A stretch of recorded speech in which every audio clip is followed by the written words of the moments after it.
I have 8 random questions here, and you're gonna pick 3 numbers, 1 through 8. What is your first number?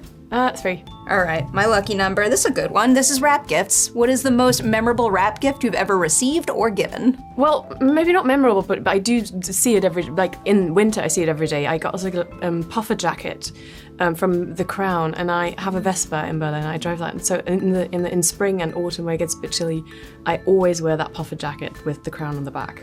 That's such a good answer. Yeah. I feel like any wrap gift that keeps you warm and is usable makes me really happy. I approve of that. All right, so you picked 3. What is your next number? 7. Ooh, this one's my favorite one. This one's called Scream, and that can only be one question. What's your favorite scary movie? September 5. Ho, ho, ho. That answer was all too real, and I have to respect that. You have one more number. What's your last one? Oh, this is a meaty acting question. This one's called high-low. Can you give me one audition high, but then also not an audition low, but maybe a situation where you learned something and then you were able to apply it to future auditions? I don't know, but this is not a cop-out, but I have really terrible memory. But I think one audition high would be my final round of auditioning for drama school in London at the Guildhall School of Music and Drama, which I ended up being accepted to and attending for 3 years. And it was the third day because I managed, the third round is basically 3 intensive days of doing workshops with lots of other applicants and, getting to meet the teachers and everything. But on the third day, I felt like I was having fun and letting go of the panic a bit. And I was like, and it was also, I was like, this is the school I want to go to. And I was happy auditioning, and that hadn't happened before. Oh, I love that. And audition low. Oh, there's so many, but I'm very good at I'm very good at forgetting. That's what my brain is doing. It's just like I was like, no, nothing happened. Nothing happened. Teach me your ways. What's up, everyone? Welcome back for a new edition of Collider Ladies Night with Leonie Benesch for September 5, which is exceptional. Exceptional. Congratulations on the film. Thank you very much.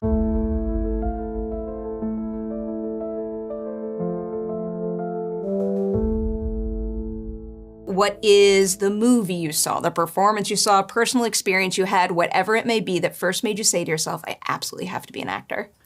Does it have to be the first one or one of the first? I will take one of the first. Okay, I will give you 2 of the first. Oh, it was I'll take 2. Pirates of the Caribbean, the first one. I think I was 11 or something, and I watched the behind-the-scenes footage. I was like, these people get to travel around the world and do really fun things together, and they're being paid for it. I need to do that.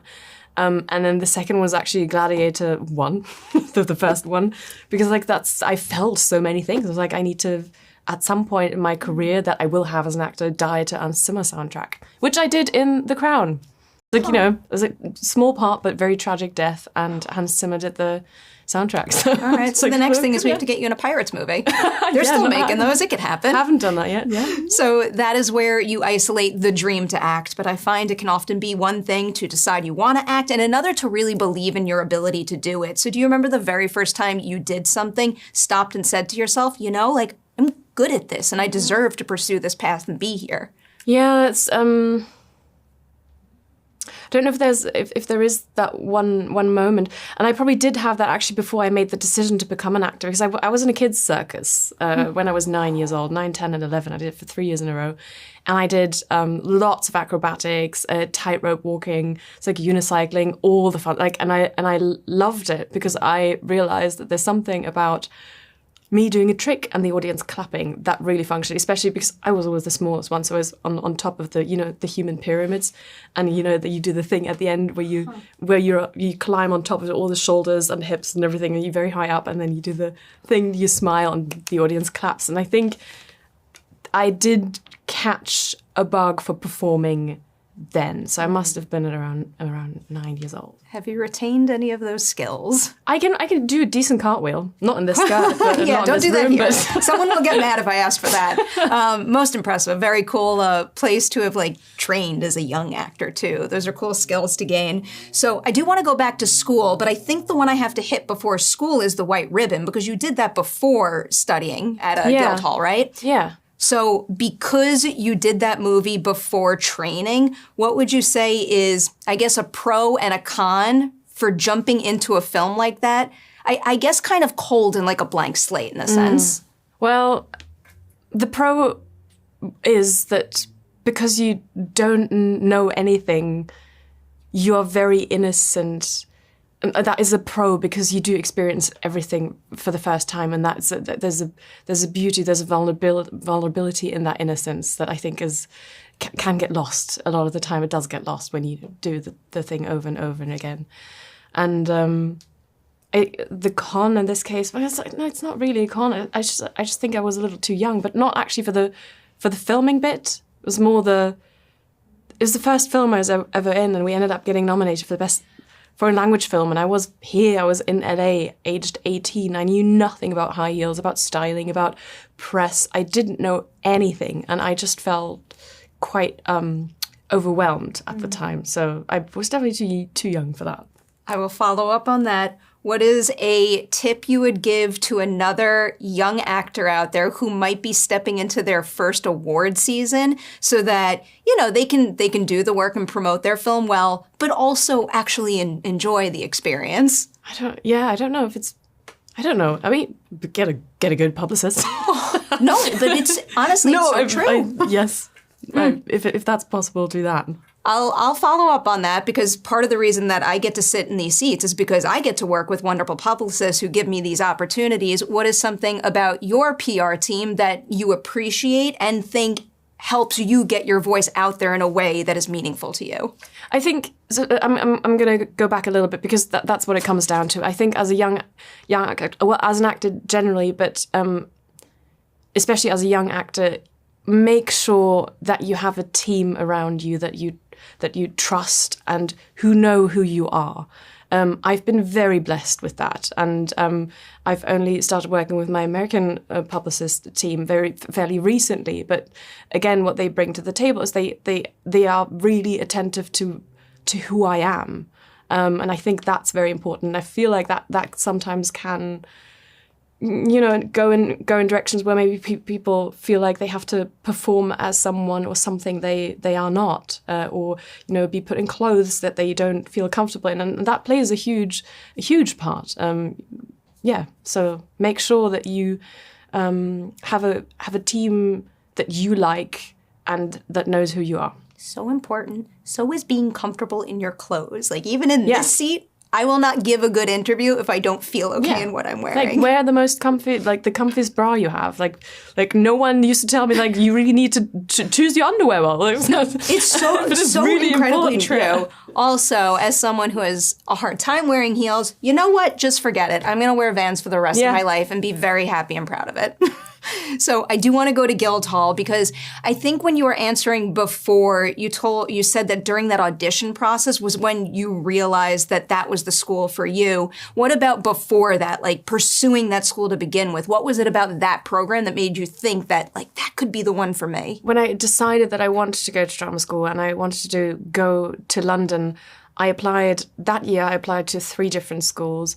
And I chose these 3 because I had met people who I had either been to them and I chatted with them and I liked what they told me, or knew about them. And so I got firsthand, people telling me firsthand about what they knew of the schools. That's why I chose 3. I think, people usually do like way more than 3, but I just chose to go with only 3. But yeah, I get that. You did more than I did. I chose one film school, and if I got into it, great, and if I didn't, it's going to be a different path. Did you? I did. Yeah, amazing.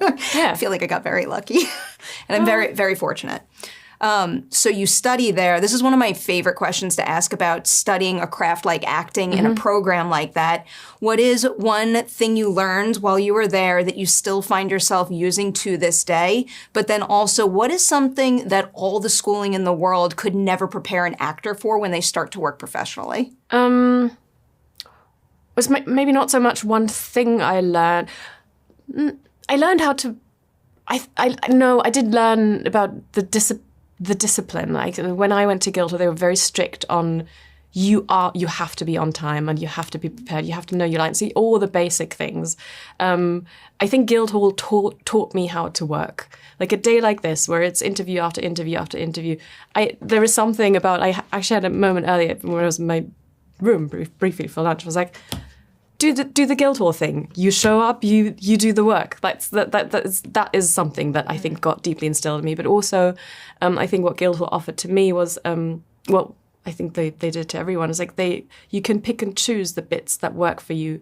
I love everything that is to do with movement. My movement teacher is my acting god. When I don't know what to do, I hear his voice. I was like, "Come on, Germany!"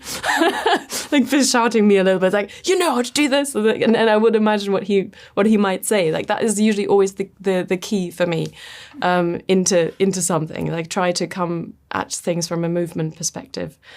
I think all the schooling in the world cannot prepare you for the amount of times you hear no. And also, I think for this aspect of the profession, if it goes well, you end up being interviewed a lot. And I think especially drama schools cannot prepare you for that. That is something you have to kind of figure out by yourself. And then hopefully there's folks like me that could ease you into it, and make it a fulfilling experience, and a good PR team also. Yeah. You bringing up your movement coach or the movement teacher is making me think of this particular question. It's a big acting technique question, because one of the things that I'm most fascinated by is the fact that there's like endless approaches to this kind of work. Yeah. So what is a technique that you've kind of held especially tight to since the very beginning? But then can you also tell me a technique you've tried more recently? What is my technique? I'm not really sure. It's like I like to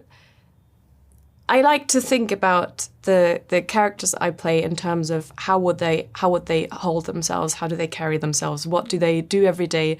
Is it a very physically challenging thing? It's like, or like with September 5, for example, it's a woman in a very male space. How would you dress and hold yourself maybe in that environment? I like to always think about that. I'm obsessed with technique in terms of the way someone sounds, or I love when a script is well written, not to change a single thing. I love to live up to what has actually been written down and only change something if there's a real reason or it doesn't work. But I don't know if I can boil down my technique to one particular thing. It's also because a lot of the things have become a second nature. I don't think about them a lot anymore. I mean, those specifics are good examples right there. So digging into a couple of credits here, Babylon Berlin seems like the first one I should start with on this list that I have. For that one, that was your first time having a series regular role, right? Yeah. What would you say surprised you most about what it took to, I guess, run a marathon with a character versus the short sprint that is, let's say, making a feature film or only appearing in a couple of episodes? I think it's just a really, it's just a lovely relief to know that you don't have to solve everything within like a short amount of time. It's like there's freedom in knowing that there's a lot of time to spread it out, and you don't have to show all the aspects of a character in like 1 or 2 scenes. You will have way more than that. So I'll go from there to The Crown, which I'll do The Crown and Counterpoint, that Netflix and Stars. What would you say surprised you most about doing I know that these were shot elsewhere, but things that were a little more like Hollywood type productions? What's the biggest difference between how those sets were run versus what you were used to in the past? Well, I think The Crown is obviously the easiest one to talk about, because that is, yes, it's a series, but it is produced with money of a like big budget Hollywood film, and the sets that we were on were just incredible. And Stephen Daldry and Justin Martin is the wonderful directors, but the amount of time we had to film a plane crash, we had I think 2 or 3 days to do that. It boils down to a couple of seconds in episode 9 of season 2. It's like, it's really not long, but the amount of time that we had for that was, I hadn't experienced that before. I hadn't experienced that since The White Ribbon. Michael Haneke also really took his time. I'll squeeze in 2 more questions before I go to September 5. And these are 2 of my favorite questions to ask. They're very big questions, so I'll warn you in advance. Yeah. Again, I love the fact that there's like a bajillion different types of acting techniques out there. Of all the actors you've worked with, can you name someone with a very similar approach to the work as your own? Someone who you met and you're like, we are so in sync. But then I also want an actor who challenged you, maybe challenged you to adapt and try something different. I don't know, because I don't do a lot of technique chat, I'm realizing, with fellow actors. I do feel like... I did actually feel like John and I were quite similar in the way that we approached. We never talked about it. It might be completely wrong, but that's how it felt, because I think we had a very, very similar thing of like showing up and doing the work. Kind of thing. I did feel like maybe I don't know if we were doing the same thing, but I felt like I've got a kindred spirit there, and it works really well together. For what it's worth, I think you feel that in the finished product too. Yeah, thank you. It was less someone that challenged me, and more it's like something. It was like a project called Around the World in 80 Days with one of my absolute heroes, David Tennant, who is everything that I want to be when I'm grown up, because he is so committed, he is so lovely, he is so talented, and he is so... He can do these huge monologues that you read them, you go, oh no, this is so cheesy, I don't know how anyone's going to make it work. And then he does it as his character, and it, and makes everyone bawl their eyes out because he finds the truth in them. And I was genuinely a little starstruck from the beginning to the end of that shoot. And I sometimes found it hard to realize that I was acting opposite him. It's like that, but it's a challenge in the best way, because I'd not done comedy before, and he's so brilliant at it. Oh, that's so exciting, and I very much understand that feeling when you're around someone like him. Jumping into September 5 now. Oh, actually, this is something that I wanted to ask about. I wanted to ask about the casting director, Simone, who I know passed away. There was one particular quote from you in our press notes where you do mention that you owe her a huge part of your career. Yeah. And I wanted to make sure to follow up on that because, auditions and the casting process can be a very challenging aspect of being an actor. So what is something about the way that she ran that kind of space that not only teed you up for success, but led you to projects that would fill you up as an artist? Simone was someone very, very unique in the German film world, but it was international. She was an Academy member as well, and cast all the big international things that came into Germany. She found me in a kids agency for the White Ribbon, and she saw my face and thought that might work and invited me to audition, and I know that Hanneke also liked me, but she kept bringing me back, and it took 5 rounds of auditions for me to get that part. She was also the one, after I went to Guildhall for 3 years. Babylon Berlin was cast. She did the casting, and she said, this part is right for Leonie. And I went to Berlin, and it was my reintroduction to coming back into the industry after having gone to drama school for 3 years, was Babylon Berlin. She then was the one who told Ilka Czatak, the director of the Teachers Lounge, that maybe this was the opportunity to have my first lead in a film.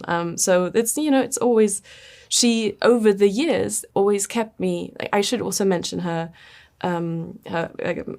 casting partner, Alexandra Montag. She plays a huge part in that as well. And Alexandra continues to now work as an amazing casting director. But they've always kept me over the years in their minds. And given me, they've truly shaped my career that way. I got to try lots of different things because they were like, we think Leonie's a little bit more grown up now she could try this. We think she could now do this. And that is a huge part, is thanks to them. So special. And this film is actually the last gift she gave me. Yes. And will give a lot of other people out there. Because again, the film overall is phenomenal, and this is just a perfect example to me of pitch perfect casting across the board, which I think this movie hinges on, and it has it. Jumping into working on this now, what is something about your approach to prepping for a new character that stays the same from film to film, but then also what is something about prepping for September 5 that called for something unique? Well, September 5 was the unique thing about Marianne is like, I love when there's something that a character can do that I can't do. Marianne Gebhardt is a translator. I speak 2 languages fluently, obviously, but I don't know how to simultaneously translate. That is a very specific and unique skill. So I met up with a translator, someone who regularly translates at the UN, and picked her brains about what that place is she goes to when she's in that zone. Because it's really, I'm sure you've seen these people in like press rooms, people who do simultaneous translating. Yeah. They are. It's like they're not robots, but they like switch into like this meditative state where their mouth moves and they say words that they just heard in another language while the person is still talking. It blows my mind. So it was very interesting to talk to this person in Berlin for quite a lot of time. And then I think that was the biggest one. And then Tim and I had decided that would be a good idea for me not to be there for the table read, because we like the idea of me being thrown into that room full of men a little bit like Marianne is thrown into that news room full of men. So that was just a fun thing to play with. Oh, that totally makes sense. I have a couple of follow-up questions. I want to stick with the translator part for a moment, because another thing I had read in our notes is that, when you did meet with this person, you had like question upon question. Mm-hmm. Is there any particular answer to one of those questions that like wowed you the most and we can feel informing your performance heavily? What blew my mind, because I did ask her about, I was like, how many secret meetings do you sit in? What kind of NDAs do you have to sign and all that stuff? And then I remember asking her if there are sometimes moments where she is so busy translating, or that maybe she doesn't know what she just said, and she said, yeah, that can happen. She's so concentrated on getting it right that she will leave the room like, I don't know what that was about.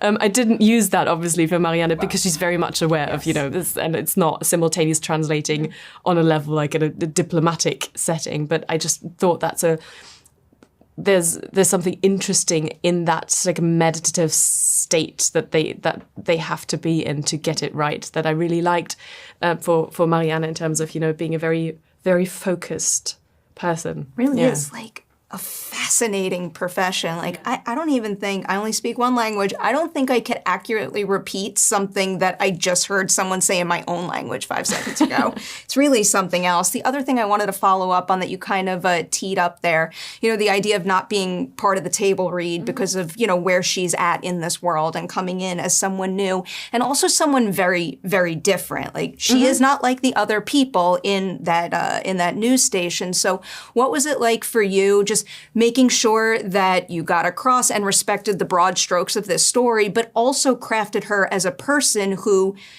has history and her own personal experience that she's bringing to this environment? Well, I do think, I think Bill Nye said that at some point. He said, I work at a level of, or a quality of writing where everything I need to know about the character is in the text. I remember hearing him say that and go, that's really good, because a lot of the time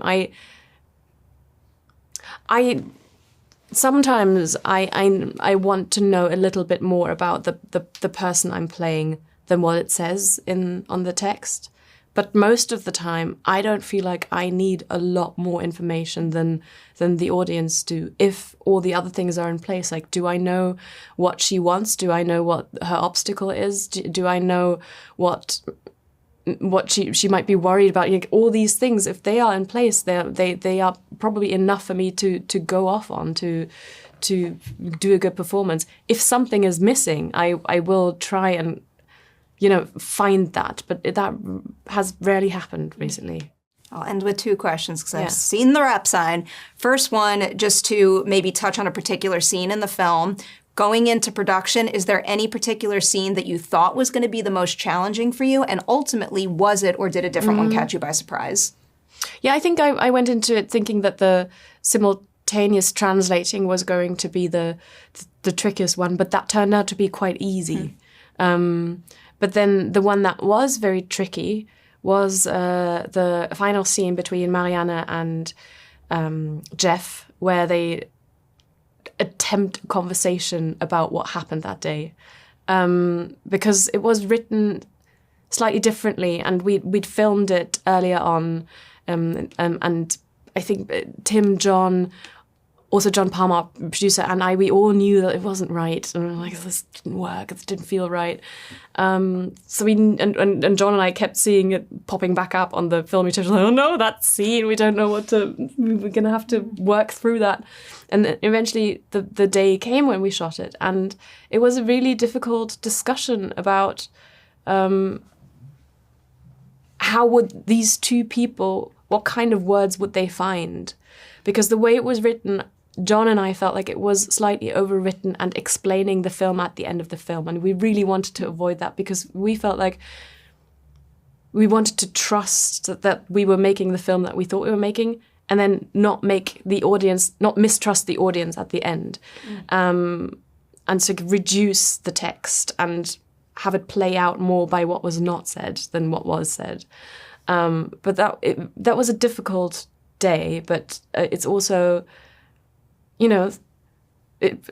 Tim is a collaborator, and he's really open and really intelligent and really wants to solve it. And those were really difficult discussions we were having, but it's thanks to John being an amazing scene partner and Tim being a wonderful, attentive director that we ended up, I think, finding the right tone for that scene. That scene is spot on. I don't want to overstay my welcome. We always do end on one particular question with Ladies' Night. It is a question that I love, that I think is quite important.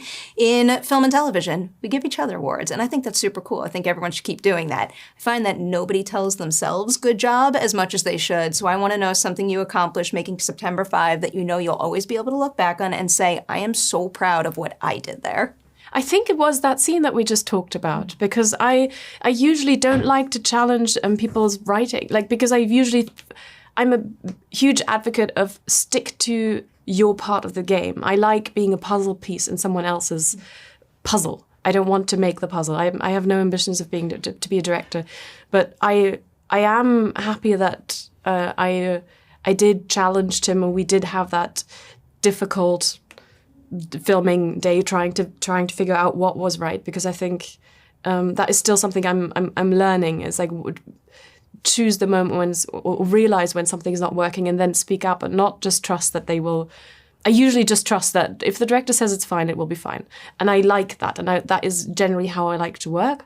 But I also, and that is also something, going back to David Tennant, that he did so brilliantly. I loved being in the room to watch him choose the moments he would challenge something in the script. And it was never to make himself important, or it was never about, it was always about trying to tell the story in the best way. And that's still something I'm figuring out. But this was definitely one of the moments where I felt like I did it. I love that. That's what it's always about, and that's what it should always be about. I'm going to say thank you so much for sharing some of your experience with us on Ladies' Night. Huge congratulations on everything you've accomplished on September 5 and everything coming your way. Come back to Ladies' Night sometime. Thank you so much. This was very fun.